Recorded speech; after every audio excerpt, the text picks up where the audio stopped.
warm welcome to everybody. My name, as I said earlier, is Leslie Morris. I'm one of the programme managers based in the Challenges Group, and our two main programmes that we run are Making Work Work, which is an employability programme for women returners, and Ready to Rise, which is the programme we are launching today.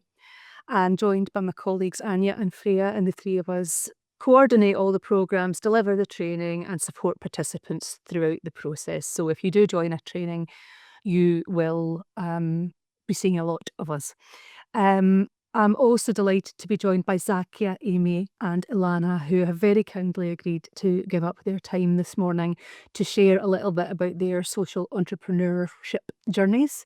So this is a combined panel event and information session.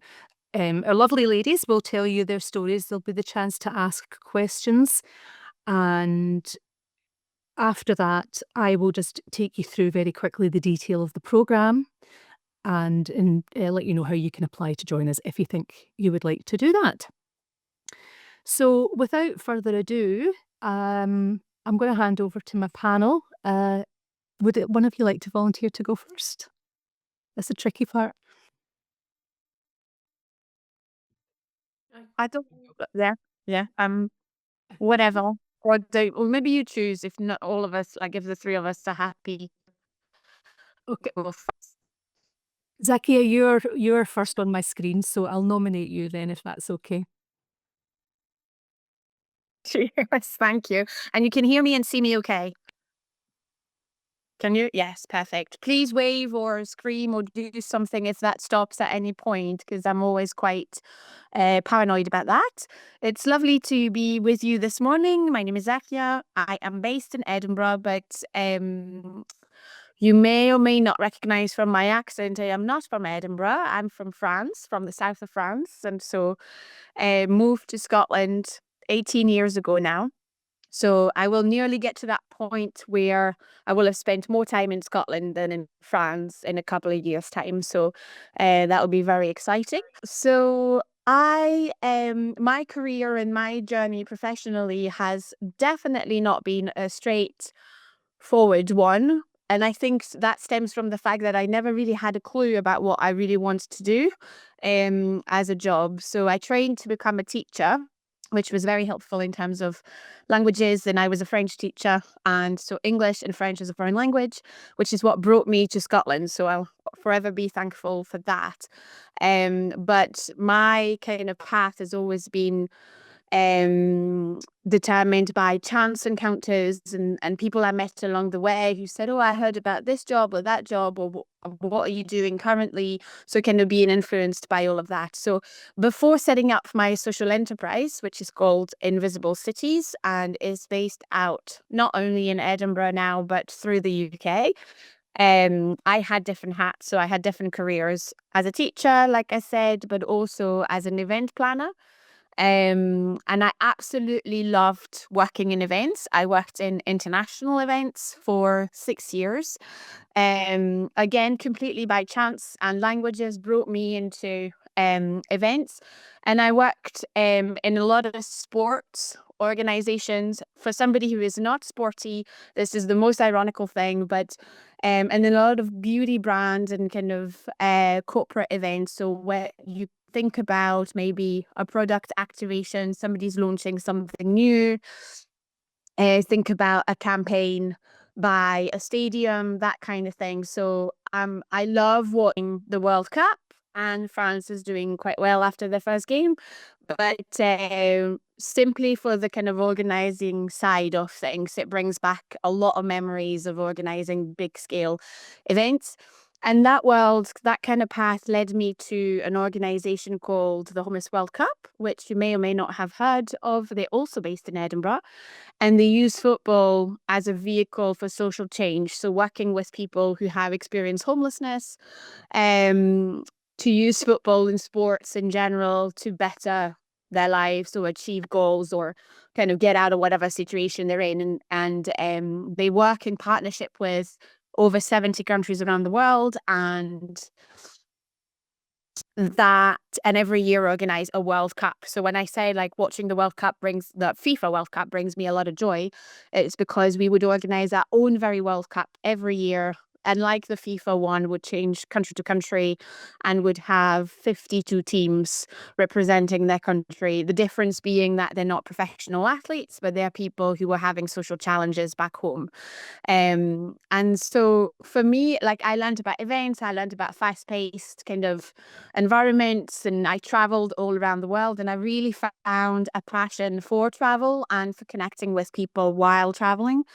And through the Homeless World Cup, I was very privileged and lucky to do that, which I through my 20s, that would have been, and would not have been able to afford it had it not been because it was my job, right?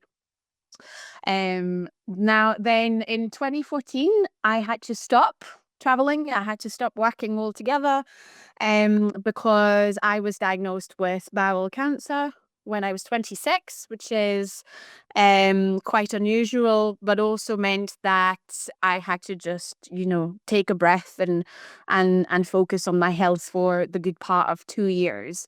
And so for me, for the first time ever, when I said, before it was all kind of chance encounters and who I met along the way, I really had the time and the opportunity to think about what it was that I really wanted to do, rather than let it all happen to me. And so I decided to leave the Homeless World Cup after I got all better and healthier, and set up my own social enterprise, which is Invisible Cities. So we train and work with people who have experienced homelessness in their city to become tour guides, and work and generate income as tour leaders and tour guides in their city. So we run like a tour operator. We sell walking tours, we sell tickets. So if you've been to Edinburgh and seen a walking tour on the Royal Mile, we will be one of them where you buy your ticket and do a 2-hour experience with us, except the tours are designed, delivered by people who have a different story and a different opinion about the city that they're in.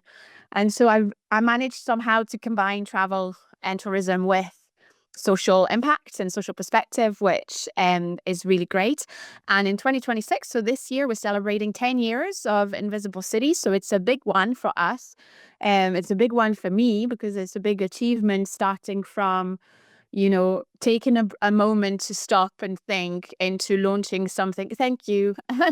into launching something meaningful. And of course, so the first 2 years of that was, faking it until we made it, and kind of making stuff up as we went along, and trying to think, what do you need? What kind of training do you need to become a tour guide? How do you actually sell a walking tour to customers? How do you work with platforms like TripAdvisor? Had to learn from the very beginning. I knew absolutely nothing. And I guess what helped me a lot was my experience in events and my experience in a really fast-paced environment, where I knew that if you worked really hard and you spoke to as many people as possible, you could do something and it could work. So the first 2 years of Invisible Cities was really like a side hustle and trying to make it happen. And then in 2018, we started a program with Big Issue Invest, which sadly no longer exists in Scotland, to receive a little bit of social investment, which meant that it was no longer a side hustle, but instead I was able to hire myself, and also a couple of other people. And so since then, we've also launched in other cities across the UK. So it's no longer just Invisible Edinburgh, but it's cities. And because it's that 10th birthday, we're going to be in 10 cities. So that's from the north in Aberdeen to all the way down to Cardiff and Newport. And then the newest place is Belfast, in Northern Ireland. So it's like a big milestone with a big impact, but we only work with a few people. So we train people, and we have trained nearly now 300 people. So in 10 years, it's not a lot if you think about other organizations that might have a much, much bigger reach. But that's because guiding is not for everyone. People need to be at a point in life where they are thinking about training and employment. They're thinking about that next step. So if you're surviving day in, day out, maybe that Invisible Cities is not for you.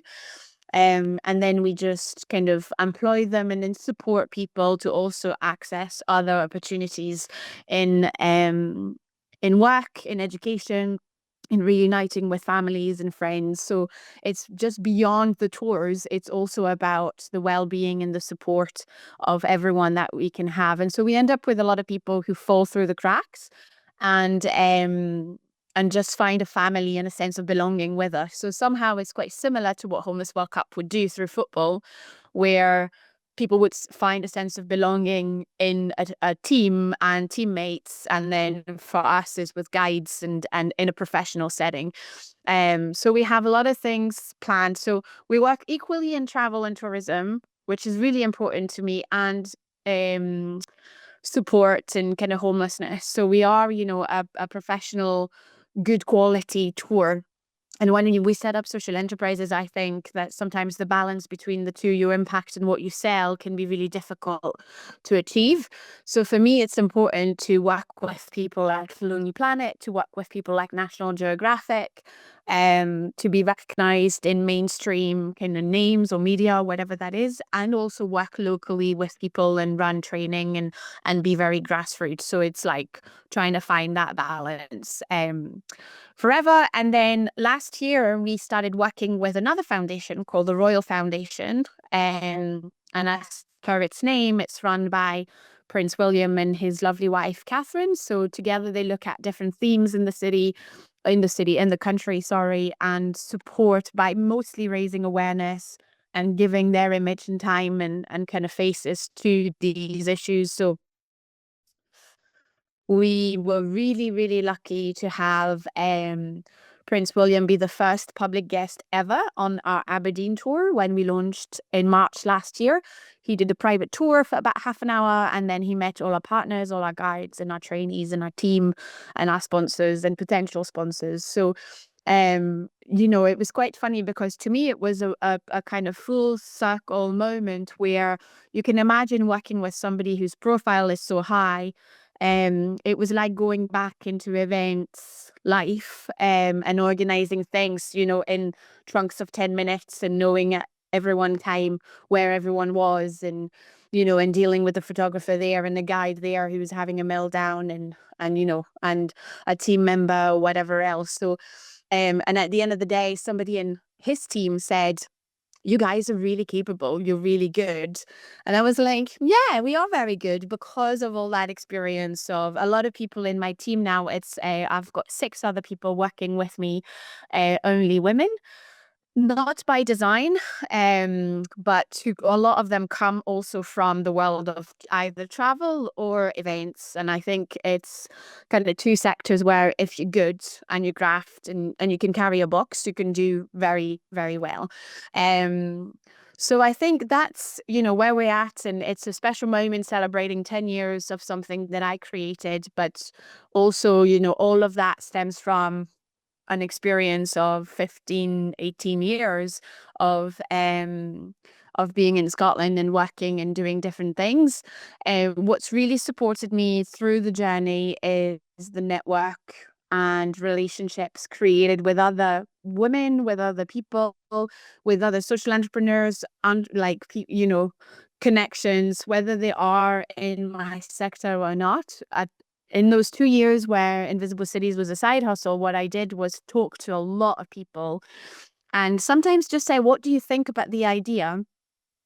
And around a coffee, and nothing came out of that. Some other times, I'll give you an example. I met somebody who was a support worker and asked her what she thought about the idea. Since then, she's become a really good friend of mine and has been kind of an emotional support through the journey. And sometimes it's more, and it's like a great relationship for the business or for your career. So, the best quote I ever heard was that it takes a village to raise a business, like, which we usually use for children, but I think that's very true. And I have found that absolutely true. So whenever I speak to especially students, I will go into, you know, business schools or tourism classes, or even to French high schools sometimes when I return back home. And they will say like, "Oh, how do you manage to do this? How did you manage to get in with Prince William? How did you manage to get into Vogue?" So at the start of this year in January, we had a whole feature in Vogue magazine, which was again a little surreal moment. And I don't know if I can pinpoint how exactly. I can't tell you how, but if I think about it and unpack it, I think it comes down to who the connection was and how we nurtured it and how we stayed in touch and what we did and how that grew. So I think it's always, starting with the little things and the little conversations always brings a lot of value, no matter what the end result. If it's a friend at the end of it, a feature in a magazine, or a great kind of relationship. So that's why I love doing events like this, because you never know who you're going to meet, who you're going to listen to, and what's going to come out of it. So that's me, I think. And I look forward to hearing from everyone else and then any questions at the end. Thank you so much. Thank you, Zakia. Huge congratulations on 10 years. I didn't realise it's been 10 years. What an incredible achievement. Amazing. Okay, Ilana, I think you volunteered at the same time, so I'm going to hand over to you now, if that's okay. Good morning. And yeah, congratulations, Zakia. What a wonderful milestone to be celebrating. Fantastic to hear. Thank you for sharing all of that. My name is Alana Bader. I am in Linlithgow in the Central Belt, and my social enterprise is called Dach Nurseries. We don't have children, but we have little trees. So we specialise in growing native Scottish trees and providing sort of advisory services and people engagement stuff around that as well. You might not be surprised to hear, but my career path is not a linear one. I'm not an ecologist. I did not study forestry. I started off doing a hospitality business degree way back when. And in many ways, it was quite useful because it showed me what I didn't want to do. And I've got to apologize. I've got a new laptop and it has this automatic camera that tracks me when I move, which is putting me off a little bit. So apologies about that. But yes, anyway, so I started off with a hospitality business degree. I ended up moving to London to work in the hospitality industry. Firstly, sort of directly in the hospitality industry itself, and then for a major hospitality consulting firm. We covered Europe, Middle East, and Africa. So we were very much looking at hospitality infrastructure, so actual like buildings. So when you think about back in the mid 2000s, when things like Dubai and everything else was under construction, we were involved in a lot of those big hotel projects there and things like that. And that taught me very quickly that A, this industry isn't for me. B, I don't enjoy doing this work. And C, London is not for me either. It's not the kind of environment that was doing me any favors, let's put it that way. So those were all sort of really major learning points quite early on. I was 22 at the time, and that led me to go back to university to retrain, as it were, to do something that I actually really wanted to do. And it was a process of understanding and, trying to figure out, well, what actually feels important to me. And that was the environment sector, something to do with nature and the environment. That's where my heart was, and that's how I wanted to spend my time. So that's how I ended up in Scotland, in Edinburgh. Like Zakia, I'm not from the UK. I'm actually Swiss. I have now spent more than half my life here than I have in my home country, but that's another conversation. But that's how I ended up in Edinburgh. I came to the University of Edinburgh to go back to school to do my master's in ecological economics. And what was meant to be a 1-year stay has now been over nearly 20 years, to put it that way. But since then, I moved into the environment sector, did lots of volunteering to gain additional skills in ecology and sort of things that I hadn't had, without an ecology degree. I brought my transferable skills with me, and that's how I ended up working for the RSPB, where I met Freya. I've since worked for the Scottish Wildlife Trust and then moved on to work for Nature Scot. So I have that background, starting in the private sector, then the third sector, and now the public sector, or laterally the public sector, which has been really interesting and helped give quite a lot of different perspectives and lenses through which to view things. As I was sort of coming to my the end of my 30s, I started to spend a lot more time thinking about, how am I spending my time here, and what motivates me? How do I really want to spend the time that I've got here on Earth, basically?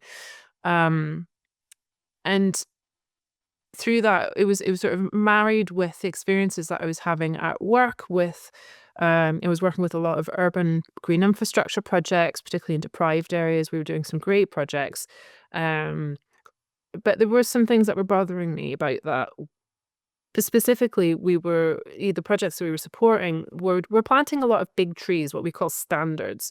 So these are like 5, 6, 7-year-old trees. They're quite large. They make a really visible, immediate impact in the landscape. They're not little, what we call whips, which are 1-year-old trees.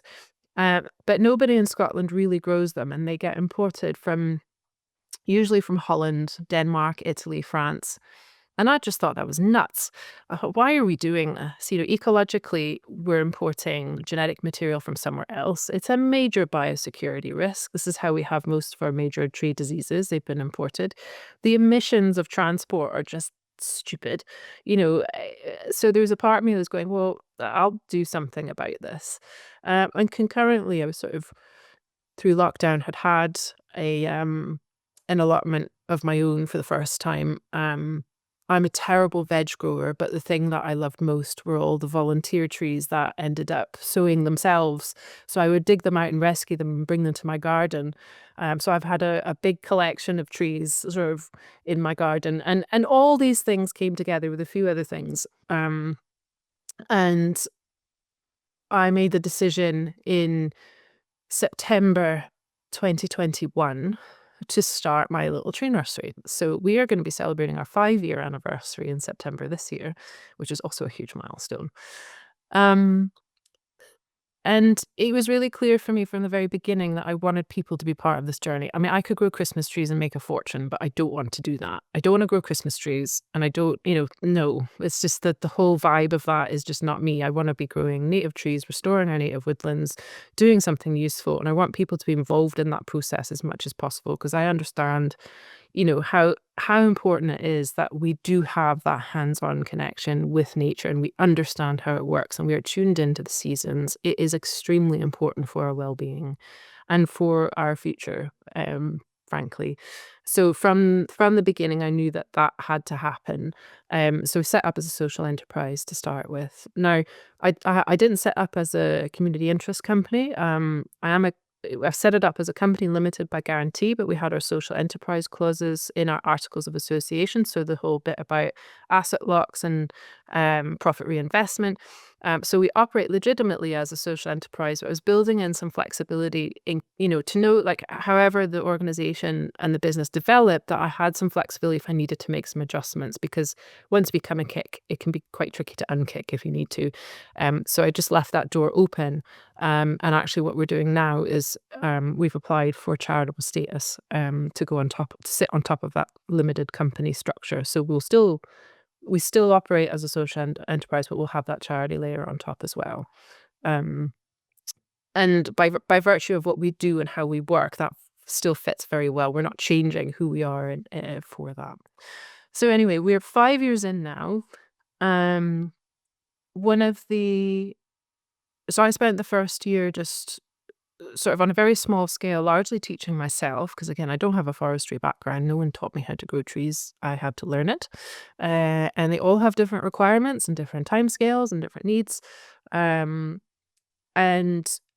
getting a feel for that. Sort of biggest sort of pieces of change, or biggest things that helped us, was getting funding, frankly. So we got startup funding from First Port, and that was major for us to legitimize the business, rather than felt like a bit of a hobby to an actual business. And we put in our legal structure in 2022. We were able to get insurance so that we could still work with people, get some equipment that we needed. That really helped us out majorly with that. That was a huge transition point for us. And then the second was when I was awarded the Build It funding, which was a sort of next step up through First Port, which allowed me to go part-time and get paid whilst whilst I built the business up a little bit, which was, again, a really critical piece of the puzzle. Now, me being me, I have chosen one of the most challenging sort of structures. Trees take a really long time to grow. Plus, when you sell them, it's all concentrated in sort of 6 months over the winter. So it's not it's not like a product in a shop or a product that you sell regularly through the year. So I picked something that's quite challenging, just by its very nature, and that has been interesting to work with, and to try and fill in, explore how to fill in the gaps in the remainder of the year so that our cash flow can be relatively consistent, or at least cost covering. And that's where we've developed a little bit more of our other activities. So I run some workshops. We've got something called our living classroom. So it's very much skills-based hands-on learning, where people can come and learn how to grow trees. We did a new one this year on grafting heritage apple trees, which was great fun. You should come next year. We're definitely doing that again.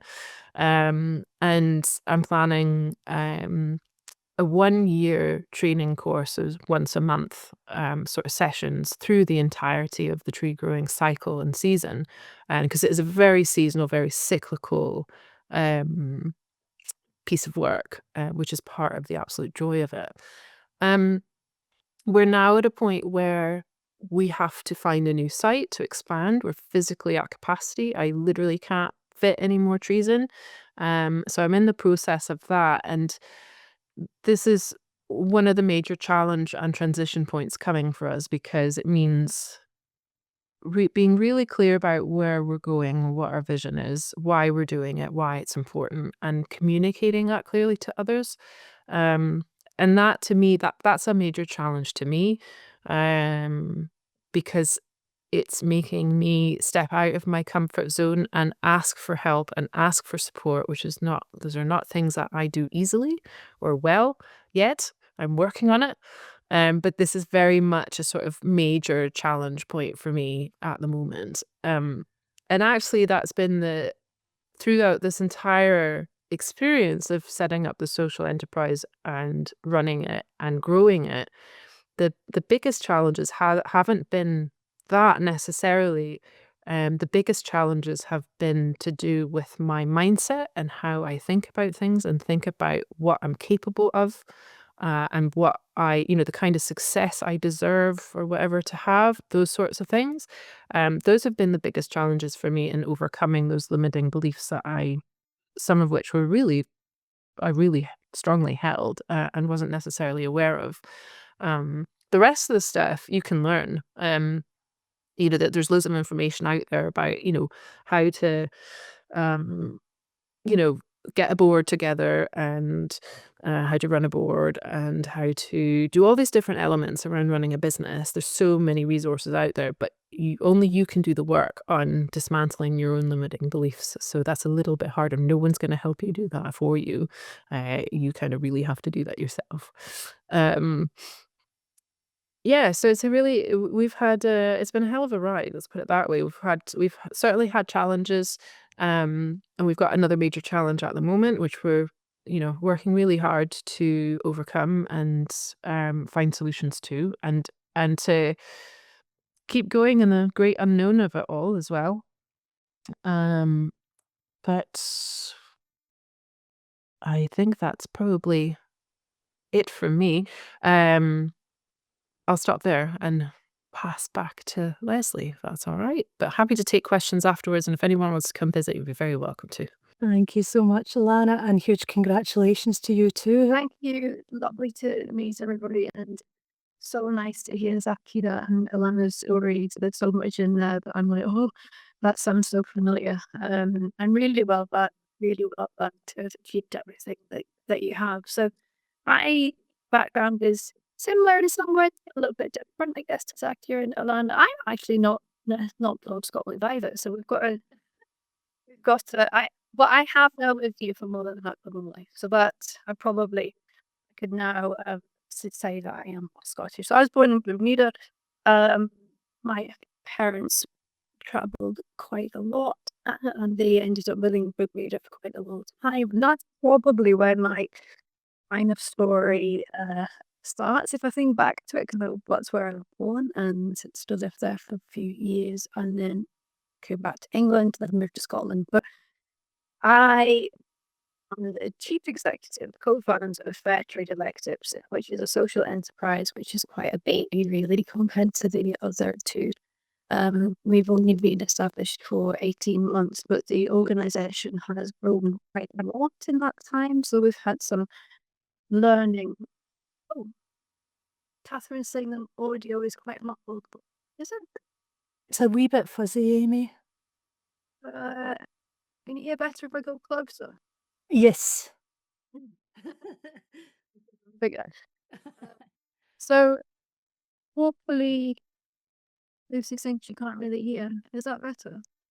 That is a little better. I think it might just be a connection issue, but hopefully it will resolve itself. Either a connection issue or you're working with a headphone? No, it's just true. Okay. No. And my Wi-Fi seems to be fine. Is it really bad? No, it's better now. It's a bit clearer now, Amy. I'll stay in here. So the organisation that I co-founded is Fair Trade Electives. We work with medical students that go overseas to carry out their medical elective placement. So these are third or fourth year med students. We started out working with Dundee University as the first uni that was sending their elective students through Fair Trade Electives. So we set up to address the extractive, unequal nature of international development placements. So we wanted to set something up which was fair and ethical. So there's a lot of profit-making organisations that deliver electives overseas, and students can pay thousands and thousands of pounds to go on these, but they're actually not particularly useful to the student, and they're very extractive to the community, usually in the global south. So we set up this organisation to tackle that problem. Started with Dundee University. We're now working with 9 universities across the UK, so including Cambridge, Edinburgh, King's College, and we've got about 300 students going through the organisation this year. So it grew really quickly in just a short amount of time. My career path to this point has been bizarre, like a roller coaster of squiggliness. But it's all been centrally hung on some true my own values and my own instinct in a way, and key drivers, key purpose. And the times Leslie asked us some questions to address during our little 10 minutes. But the times when I have not followed my instinct, my own values, my own purpose, have been the times when things haven't quite gone to plan. And it's been really interesting when I look back over my career path. When it's gone the most squiggly was when I have been perhaps not following my true passions. So my career actually started when I went on my student elective at Stirling University in 1994, went to Senegal in West Africa as a complete naive student, turning up basically with my bag to try and do something useful. And when I arrived, thought this is crazy. This kind of parachuting into a community where I didn't know any better. I was 18. But other people should have known better than to send a student at that age to try to do some good charity work in Africa. So that stayed with me for 30 years now. And when I came back from my elective placement, I originally went to work for the Red Cross and had a 10-year, quite a linear career path, really, just climbing up the career ladder, trying my very hardest to try to tackle inequalities and to try to work in the international development sphere, to try to do something about what I had seen and the system that was broken, basically, that was something that didn't work and that wasn't fit for purpose. But I couldn't do it in the big organizations. So I worked my way up, became chief executive of Customers for Malawi, International Voluntary Service, and still wasn't getting really anywhere, even as you climbing up the career ladder. So about 8 years ago, I decided to come out of the more traditional linear career path and more into a people call a portfolio career, or something which gave me more flexibility to try to explore the kind of passions and values that wouldn't leave and that stayed with me the whole time. And that's when I started to explore setting up a social enterprise, um, which is basically what I have now done. So, but alongside working with veteran electives, I also need to work. Now the organisation, because it's grown quite quickly, I can afford to take a part-time salary, which is great, but obviously I need to earn other money as well. So alongside setting up a social enterprise, I mean, you work basically working sometimes 2 full-time jobs, to be honest, to try to like both Sakia and Alana were saying, it's kind of like a side hustle to begin with, but you still need to bring in money. It's really hard work, but you know, your drive is there, the passion and purpose is there, and you just do it.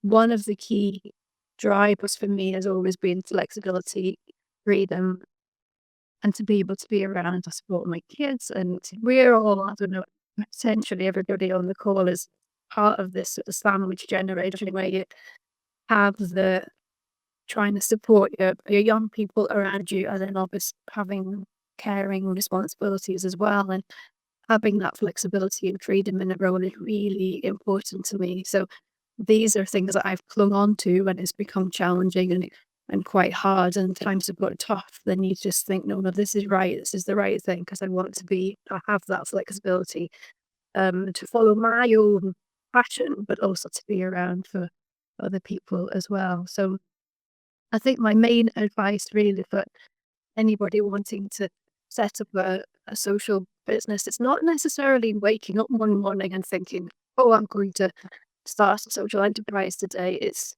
a like both of the others have said, you're building relationships, you're building networks, you're seeing opportunities, you are gathering together these foundations without really realizing it. And then all of a sudden you've grown something. So I would encourage you to keep networking, to be around other people that have not necessarily followed or set up a business in the area or in the same area, but people that have experienced some of the challenges that you've got to go through, and listen to everybody and really nice at giving advice. There's lots of networks that you can be part of. First of all, is real challenges are obviously excellent, and you've got organizations depending on where you are that you can link into. So my biggest advice would be to network as much as you can. You don't need to start with having all the tools, business plan, but you have to have these things at some point. But like Alana said just there, you can learn all of these things. The thing to hold on to is that true passion that's inside of you. So I think that's probably me, Leslie. I think that's me, 10 minutes. Thank you very much, Amy. This is to introduce you to the Ready to Rise programme and give you a little bit of a flavour of what it's all about and what it entails. It is a joint venture between ourselves at the Challenges Group and First Port, who you've already heard mentioned this morning. So Challenges Group is a group of social businesses, and we provide Chartered Management Institute recognised training in 9 different countries, mostly in sub-Saharan Africa.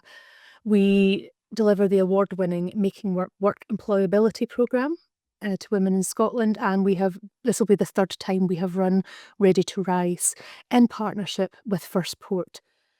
For those of you who don't know First Port, they are a charity and social enterprise who help budding social entrepreneurs make their ideas happen. So sometimes that will be through funding, often it's just about business advice, ideation, and readiness support. So when we talk about social enterprise, what we mean by that is a social business is one that reinvests its profits towards a good cause, and typically the assets are locked, meaning that they can only be used to support that cause, so it's not for private profit.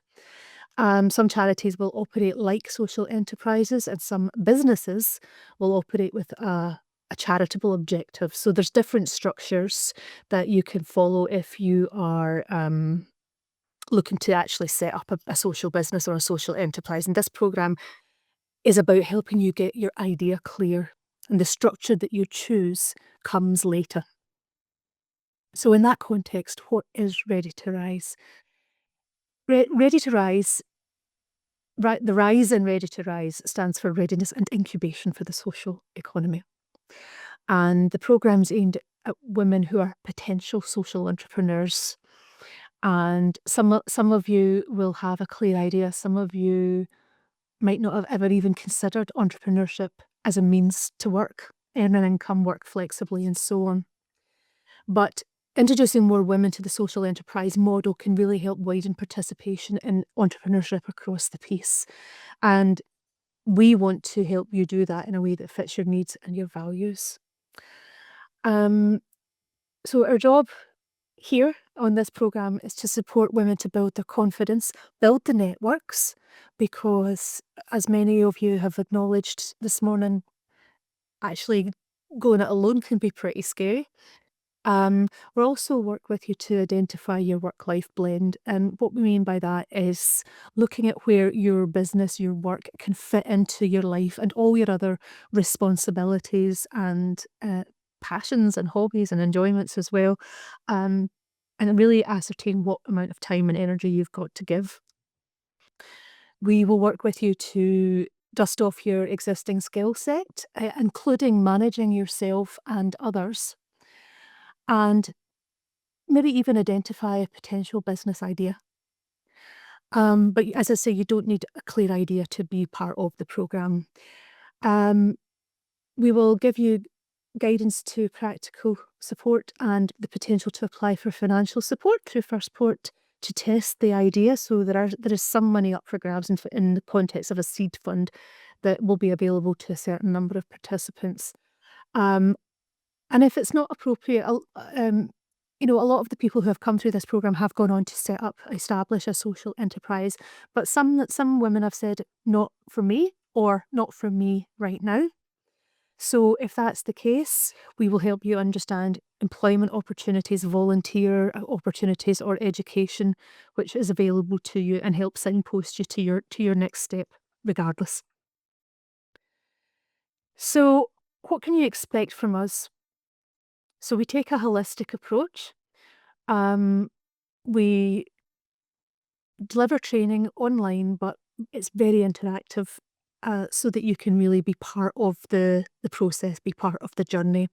But we will give you access to further reading materials, self-study, and signposting to more information. And again, on that notion of community, we take a peer-led learning ethos. So it's not us talking to you for a couple of hours every session, talking to a PowerPoint like this and sending you away. It's about the discussion. It's about you supporting and learning from one another.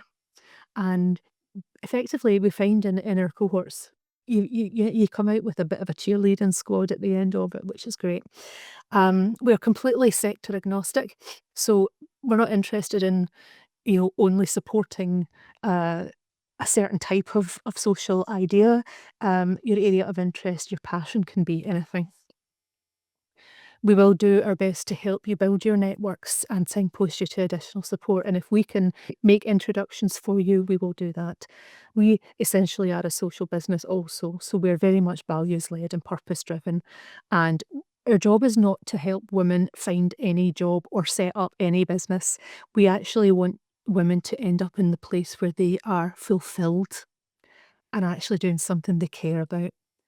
And as I've said, we are experts in flexible working and designing the ideal work-life blend. So you'll come away with hopefully a bit of a plan for what's right for you and you alone.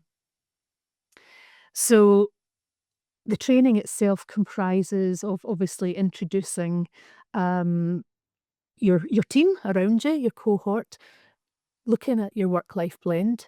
We have a session around building confidence and tackling that imposter syndrome that so many women talk about having. As I've said, we'll give you the lowdown on flexible working, whether you are the boss or an employee, help you dust off your transferable skills and look at self-management. One of our lovely colleagues from First Port will run an ideation session. So if you have an idea, or even if it's just a seed or a notion or a passion, that's a really fun interactive session that will help you really name the problem you'd like to solve, and some tools to actually identify social and environmental needs, validate those ideas. First Port will also provide a session on starting up a social enterprise, so the basic building blocks for day one, what you really need to know, and then we bring it all together with a closing session where we help you get clear on your next steps. And as I say, you are under no obligations here, so if you want to apply for the seed funding to test your idea, you can do that. If you want to go straight into First Port to really start building your business, you can do that. But if you decide not for me, or not for me right now, we will absolutely signpost you to further employability and training support as well.